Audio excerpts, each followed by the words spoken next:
आगे क्या हुआ, मतलब उनकी डेथ के बाद होम्योपैथी में क्या हुआ हैनीमन से रिलेटेड।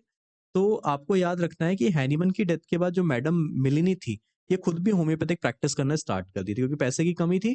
तो बिना उस टाइम तो बीएचएमएस उनकी कंट्री में होता नहीं था, उस टाइम पे कुछ और कोर्स होता होगा, उस टाइम पे कुछ और स्टडी होती होगी होम्योपैथी की। तो जो लीगल प्रैक्टिस उनके लिए ज़रूरी होती थी होम्योपैथिक बनने के लिए, वो डिग्री उनके पास थी नहीं। तो बिना उस डिग्री के 1847 में मैडम डेयरविली प्रैक्टिस करने लगी होम्योपैथी की, जिसके अगेंस्ट फ्रेंच कोर्ट ने एक्शन लिया और बोले आप बिना डिग्री के होम्योपैथिक प्रैक्टिस कैसे कर रहे हैं, ये इलीगल प्रैक्टिस है। तो इन पे अच्छा खासा फाइन लगाया गया। ठीक है, तो इन्होंने फिर फाइनली होम्योपैथिक प्रैक्टिस छोड़ दी, क्योंकि बोले आपको तो नॉलेज नहीं है, आप एनिमल के एंड के टाइम में उनके साथ रहे, और आप कैसे बिना होम्योपैथी सीखे होम्योपैथिक दवाइयां बांट सकते हैं सिर्फ एनिमल के नाम का इस्तेमाल करके। तो फ्रेंच कोर्ट ने उस पर उनको फाइन लगाया था। इसके बाद 1865 में हैनीमन की डेथ के बाद एक व्यक्ति आया जिनका नाम था डॉक्टर आर्थर ल्यूट्स। ये ल्यूट्स नाम भी इंपॉर्टेंट है, याद रखना, जब रिपर्टरी पढ़ोगे तो उसमें एक माइनर रिपर्टरी आएगी ल्यूट्स के नाम से। ठीक है, तो 1865 में एक आर्थर ल्यूट्स थे। क्योंकि हैनीमन की डेथ तक कितने एडिशन आए थे ऑर्गेनॉन के, 5 एडिशंस वाज देयर।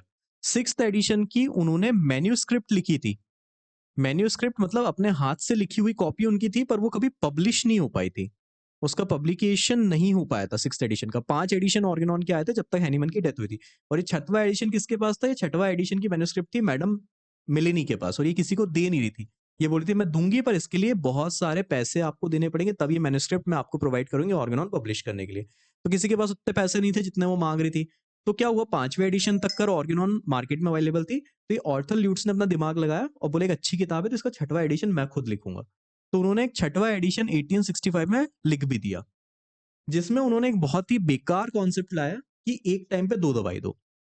हैनीमन ने अपनी पूरी लाइफ में बार बार लॉ ऑफ सिंप्लेक्स की बात करी है, होम्योपैथी के कार्डिनल प्रिंसिपल के रूप में लॉ ऑफ सिंप्लेक्स को बताया है। इवन ऑर्गेनॉन के अफोरिज्म्स में भी लिखा है कि 2 डॉक्ट्राइन मेंशन करी है, एक लॉ ऑफ मिनिमम कि हमेशा दवाई जो है वो कब से कम डोज में देनी है, और दूसरा उन्होंने लिखा था law of simplex. Law of simplex का मतलब होता है एक दवाई एक टाइम पर, कभी भी 2 दवाई एक टाइम पे नहीं देंगे। ये होम्योपैथी के कार्डिनल प्रिंसिपल, इनको ब्रेक नहीं कर सकते। अगर इनको ब्रेक कर दिया तो ये होम्योपैथी नहीं रहेगी। जो लोग एक साथ 3-3 4-4 दवाइयां मिला के देते ना, या पॉलीफार्मेसी करते, मल्टीपल दवाई देते, they are not homeopath as per Hahnemannian philosophy. उन्हें कभी भी आप क्लासिकल होम्योपैथ नहीं कह सकते, उन्हें आप होम्योपैथ भी नहीं कह सकते इवन, क्योंकि homeopathy single remedy at a time, single remedy practice को ही होम्योपैथी कहा जाता है।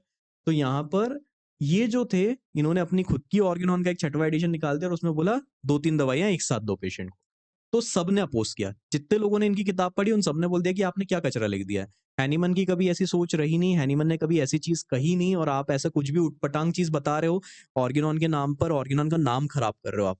तो ये किताब चली नहीं, पर इन्होंने कोशिश करी, और क्योंकि हैनीमन से रिलेटेड काम किया इन्होंने, इसलिए इनका नाम बताना जरूरी है। आर्थर ल्यूट्स थे जिन्होंने एक अनसक्सेसफुल एडिशन लिखा ऑर्गेनॉन का 6th एडिशन के नाम से, जिसमें उन्होंने डबल मेडिसिन देने की बात करी। आगे जाके मैडम मिलेनी जो थी, उनकी डेथ हो गई। तो इसकी जो मैन्यूस्क्रिप्ट थी, वो मैन्यूस्क्रिप्ट बाद में रिचर्ड हेल जो थे, उन्होंने रिकवर करी। अब ध्यान देना, नाम में कंफ्यूज मत होना। हैनीमन के बरियल के टाइम जो प्रेजेंट थे, that person was Richard huge, not Richard hello. जो बरियल के टाइम पे प्रेजेंट थे वो ह्यूज थे, ध्यान देना, ठीक है। और जो पर्सन ने मैन्यूस्क्रिप्ट वापस एक्वायर करी, वो पर्सन थे रिचर्ड हेल। ये 2 अलग अलग पर्सन है, हेल अलग है, ह्यूज अलग है, दोनों को मिक्स मत करना। दोनों का नाम रिचर्ड है पर बच्चे मिक्स कर देते हैं। रिचर्ड हेल वही हैं जिन्होंने 1796 को बर्थ ईयर ऑफ होम्योपैथी कहा था। मैंने बताया था एक पर्सन थे रिचर्ड हेल जिन्होंने बर्थ ईयर ऑफ होम्योपैथी कहा है, बर्थ ईयर ऑफ होम्योपैथी 1796 को कहा है, ऐसे जिस साल में हैनीमन ने पब्लिश किया था। तो ये वही रिचर्ड हेल है। इन्होंने क्या करा, जो मैडम मेलिनी जो थी, उनकी तो डेथ हो गई, उन्होंने किसी को अपना ऑर्गेनॉन का 6th एडिशन की मैन्युस्क्रिप्ट दी नहीं। उनके बच्चों से कांटेक्ट किया और बोले ये देखो आपके लिए तो सिर्फ पेपर है, कोई काम का है नहीं आपके लिए, आप दे दो इसको, लोगों का भलाई हो जाएगी इससे। उन्होंने बहुत कन्विंस किया, उन्होंने भी पैसा मांगा, बट उन्होंने मेलेनी की तरह एकदम भयंकर वाली अमाउंट नहीं मांगी। जितनी रीजनेबल अमाउंट थी उन्होंने उतनी अमाउंट आस्क करी। और रिचर्ड हिल के पास भी ये पैसा नहीं था, तो इन्होंने किससे पैसा लिया, इन्होंने विलियम बोरिक जो थे उस टाइम पे, जो जिनका पब्लिकेशन चलता था, उनसे पैसा लिया। और ये पैसा ले जाकर मैडम मिलिनी के जो बेटी थी, खासतौर पे डॉटर, ठीक है, ध्यान होगा आपको, मैंने बोला था हैनीमन का कोई बायोलॉजिकल बच्चा नहीं हुआ था मैडम मिलिनी से। हैनीमन के 11 बच्चे थे, और 11 के 11 बच्चे जो थे वो उनकी फर्स्ट वाइफ से थे, ठीक है, जोहाना क्रिश्चियाना, सॉरी जोहाना वाला जो नाम, कुचलर वाला हम नाम याद रखते हैं, क्रिश्चियाना तो उनकी मदर थी। जोहाना कुचलर वाला जो नाम, लियोपर्डाइन कुचलर वाला नाम याद रखते हैं, उनसे उनके 11 बच्चे थे। तो जो मैडम मेलिनी थी, इनसे और हैनीमन ने एक एडॉप्टेड चाइल्ड को अडॉप्ट किया था। मैंने उस टाइम बताया भी था कि इनका कोई बायोलॉजिकल सन या डॉटर नहीं थी, इन्होंने एडॉप्ट किया था एक डॉटर को, ठीक है? तो ये जो एडॉप्टेड डॉटर थी, इस एडॉप्टेड डॉटर से इन्होंने इसकी जो कॉपी है वो कलेक्ट करी थी, ठीक है? तो आप याद रखना। अच्छा, इसकी भी बड़ी इंटरेस्टिंग स्टोरी है। मैंने आपको एक नाम बताया था, 1830 में हैनीमन बॉनिंग हुसैन के कांटेक्ट में आए थे, ठीक है? बॉनिंग हुसैन करके एक व्यक्ति थे जिन्हें फादर ऑफ रिपर्टरी कहा जाता है, उनके कांटेक्ट में आए थे। तो वो जो बॉनिंग हुसैन थे, उनका जो सन था, उसका सरनेम भी बॉनिंग हुसैन ही होगा। ऑब्वियस सी बात है, बॉनिंग हुसैन एक सरनेम है। तो बॉनिंग हुसैन जो है, सीनियर बॉनिंग हुसैन जो थे, वो हैनीमन के कांटेक्ट में आए थे। उनका जो बेटा था बॉनिंग हुसैन, उससे शादी हुई थी हैनीमन की इस एडॉप्टेड डॉटर की।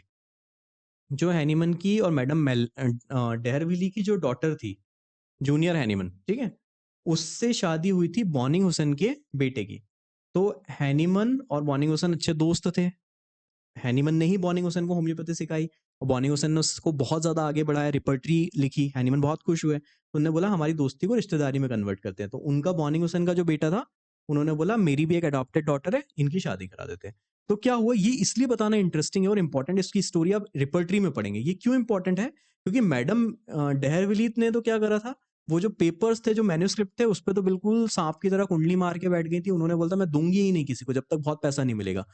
तो उनको होम्योपैथी से कोई मतलब नहीं था। उनका ये था कि मेरे को पैसे से मतलब है, होम्योपैथी ग्रो करे नहीं करे मुझे कोई मतलब नहीं है। पर ये जो इनकी बेटी थी, और खास तौर पे डॉटर से भी ज्यादा जो इनका दामाद था, सन इन लॉ जो था, बॉनिंग हुसैन, ठीक है? वो होम्योपैथ था। उसके फादर भी बॉनिंग हुसैन हैनीमन के दोस्त रहे हैं, और वो जो दामाद था वो भी होम्योपैथ था। तो अल्टीमेटली उसके एफर्ट्स की वजह से रिचर्ड हेल जो है इसकी मैन्युस्क्रिप्ट को प्रोक्योर कर पाए थे, अपने पास निकलवा पाए थे। उसने भी पैसे मांगे थे, ऐसा नहीं था कि फ्री में दिया था।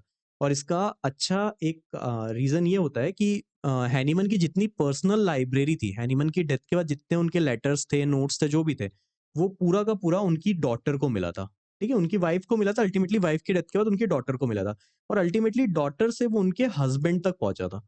और उसके हस्बैंड कौन थे? बॉनी हुसैन थे। तो ये सारी जो प्रॉपर्टी थी, इस पे सारा हक जो था वो अल्टीमेटली बॉनिंग हुसैन के जो बेटे थे उनका था, जो अल्टीमेटली विलियम बोरिक जो थे, उनसे पैसा लिया रिचर्ड हेल ने। वो पैसा ले जाके दिया बॉनिंग हुसैन के सन को या हैनीमन के दामाद को। और उन्होंने फिर क्या करा, ऑर्गेनॉन के जो 6वां एडिशन था, जो हैनीमन ने हाथ से लिखा था, कब लिखा था मैं आपको बता चुका हूँ, डेथ के 1 साल पहले 1842 में लिख चुके थे मैन्युस्क्रिप्ट। वो मैन्युस्क्रिप्ट उस टाइम पब्लिश नहीं हो पाई थी। तो वो इन्होंने एक्वायर किया, और उसको अल्टीमेटली फिर मैन्युस्क्रिप्ट को पढ़ के उन्होंने आगे जाके 1921 में, ये कहानी अभी यहाँ पे भी कंप्लीट नहीं होती, 1920 तक की कहानी लिखी है यहाँ पर, कि विलियम बोरिक जो थे उनसे पैसा लेके रिचर्ड हेल ने 1920 में एक्वायर कर ली थी, प्रोक्योर कर ली थी मैन्युस्क्रिप्ट। आगे जाके जब आप ऑर्गेनॉन का 6th एडिशन देखते हैं, तो वो 6th एडिशन जो है वो 1921 में जा करके पब्लिश हुआ था। तो उसकी पब्लिकेशन में बहुत बड़ी कहानी है। अच्छा, उसमें भी बहुत विवाद हुआ था। क्या कहते हैं, बहुत से होम्योपैथ कहते हैं कि जो हैनीमन की पॉइंट्स थे कुछ, वो पॉइंट्स को उसमें बदल दिया गया। क्योंकि हैनीमन खुद अगर उसको पब्लिश करते तो उसकी ऑथेंटिसिटी एक अलग होती है, लोग उस पर एक अलग भरोसा करते हैं। अभी क्या हुआ, वो कई लोगों के थ्रू गुजरा। वो मैडम मेलेनी के पास गया, वहां पे करप्ट होने के चांसेस थे, खैर उनने तो उतना नहीं करा। फिर वो बॉनिंग हुसैन के पास गया, उनके बेटे के पास, वहां से करप्ट होने के चांसेस थे। फिर वो रिचर्ड हेल के पास गया। रिचर्ड हेल सबसे ज्यादा कहा जाता है कि इसमें जो अल्टरेशन या चेंजेस जो किए हैं किसी ने, तो वो रिचर्ड हेल ने किया है। अब ये सही है या गलत है, ये आपके मन की बात है, क्योंकि इसको प्रूव नहीं किया जा सकता। कुछ लोग कहते हैं कि नहीं, वो हैनीमन की एज इट इज जो मैन्युस्क्रिप्ट मिली थी वही की वही रिचर्ड हेल ने पब्लिश कर दी थी 6th एडिशन में। और कुछ लोग कहते हैं कि नहीं, रिचर्ड हेल और विलियम बोरिक, ये दोनों बहुत ही बड़े होम्योपैथ्स थे। विलियम बोरिक की किताब आती है मटीरिया मेडिका की, ठीक है? रिचर्ड हेल की आती है किताब होम्योपैथी में। तो ये दोनों ही बहुत बड़े होम्योपैथ थे। तो बोले इन्होंने अपनी फिलॉसफी, अपना इन्फ्लुएंस भी उसके अंदर डाल दिया, ऑर्गेनॉन के अंदर। इसका एक बहुत क्लासिकल एग्जांपल दिया जाता है 50 मिलीसिमल स्केल, ठीक है? जो 6th एडिशन से पब्लिश हुआ था। 6th एडिशन में हैनीमन ने 50 मिलीसिमल स्केल डाला था। और ऐसे ही कई और भी बहुत सारे कॉन्सेप्ट्स हैं, जो जब आप ऑर्गेनॉन के डिफरेंट एडिशंस में आए डिफरेंस को पढ़ोगे, जो सेकंड ईयर में पढ़ाए जाते हैं नॉर्मली, फर्स्ट ईयर का सिलेबस में नहीं है वो, ऑर्गेनॉन के 6 एडिशंस, और उनमें कहाँ कहाँ पे क्या क्या डिफरेंस आया, कहाँ कहाँ पे कॉन्ट्रोवर्सीज डेवलप हुई। जैसे हम लाइफ हिस्ट्री को इतना डिटेल में पढ़ रहे हैं, ऐसी ऑर्गेनॉन के बनने की कहानी को भी पढ़ेंगे कि हर एडिशन में कैसे वो इंप्रूव हुआ और बेहतर हुआ, और क्या गलतियां थी जिनको सुधारा गया। तो ऐसे ही जब हम 5वें और 6वें एडिशन को कंपेयर करते हैं, तो हम देखते हैं कि उसके अंदर कहा जाता है कि 5वां एडिशन ज्यादा ऑथेंटिक है। और इसलिए आप देखना, अगर आपको ऑर्गेनॉन की कोई किताब मिलेगी, ठीक है, डजन वगैरह की जो ट्रांसलेशन है वो आप यूज करेंगे, मैं ऑर्गेनॉन की गाइड्स की बात नहीं कर रहा हूँ, AK दास हो गया, नागेंद्र बाबू हो गए, सब गाइड्स हैं। ये यहाँ टेक्स्ट बुक नहीं है, इनको रेफर नहीं करना चाहिए। तो जो एक्चुअल टेक्स्ट बुक्स हैं, जो डजन का एडिशन है या जो हैनीमन के लिखे वर्क हैं, अगर आप उसको एक्चुअली उठाओगे तो आप देखना उसमें 5th एंड 6th एडिशन लिखा मिलेगा आपको कभी भी। उसमें 5th प्लस 6th लिखा होगा हमेशा। या तो उसमें प्योरली 6th लिखा होगा या तो प्योरली 5th लिखा होगा। ये 3 फॉर्म में आते हैं। वैसे 5th वाला आजकल फॉलो नहीं किया जाता, या तो वो 5th एंड 6th आता है और जहाँ या तो 6th आता है। और सबसे ज़्यादा एक्सेप्टेबल जो एडिशन है वो ये वाला है, 5th एंड 6th वाला। मोस्टली होम्योपैथ इसको फॉलो करती है क्योंकि उनका मानना है कि 6th में काफ़ी चेंजेस आए हैं। तो एक्चुअली जो हैनीमन का लिखा हुआ लास्ट एडिशन था, दैट इज़ 5th एडिशन, जो उनके जीते जी आ गया था, इसलिए उसको ज़्यादातर लोग बिलीव करते हैं। अगर फर्स्ट ईयर में परचेस की होगी ऑर्गेनॉन की डजन एडिशन, तो आप उसको खोल के देखना, उसके फर्स्ट एडिशन पे लिखा होगा, फर्स्ट पेज पे लिखा होगा कि based on 5th and 6th addition, ठीक है? तो ये हैनीमन के बाद की कहानी है ऑर्गेनॉन की। अभी आज के टाइम पे अगर हम इनके डिसेंडेंट्स की बात करें कि इनका लाइन कैसे चला, ये कभी एग्जाम में नहीं आने वाला, बस जनरल आपके इंटरेस्ट के पॉइंट ऑफ व्यू से अच्छा है क्योंकि हमने लाइफ हिस्ट्री बहुत डिटेल में पढ़ी। तो आपको ध्यान रखना है कि उनकी जो चौथी डॉटर थी एमिली, हमने ध्यान रखा था हैनीमन के 11 बच्चे थे, उसमें से एक डॉटर जो थी एमिली, उस एमिली से एक सन का जन्म हुआ था जो ग्रैंड सन थे हैनीमन के, उनका नाम था सुश हैनीमन, जो उनके दोनों बरियल पे प्रेजेंट रहे।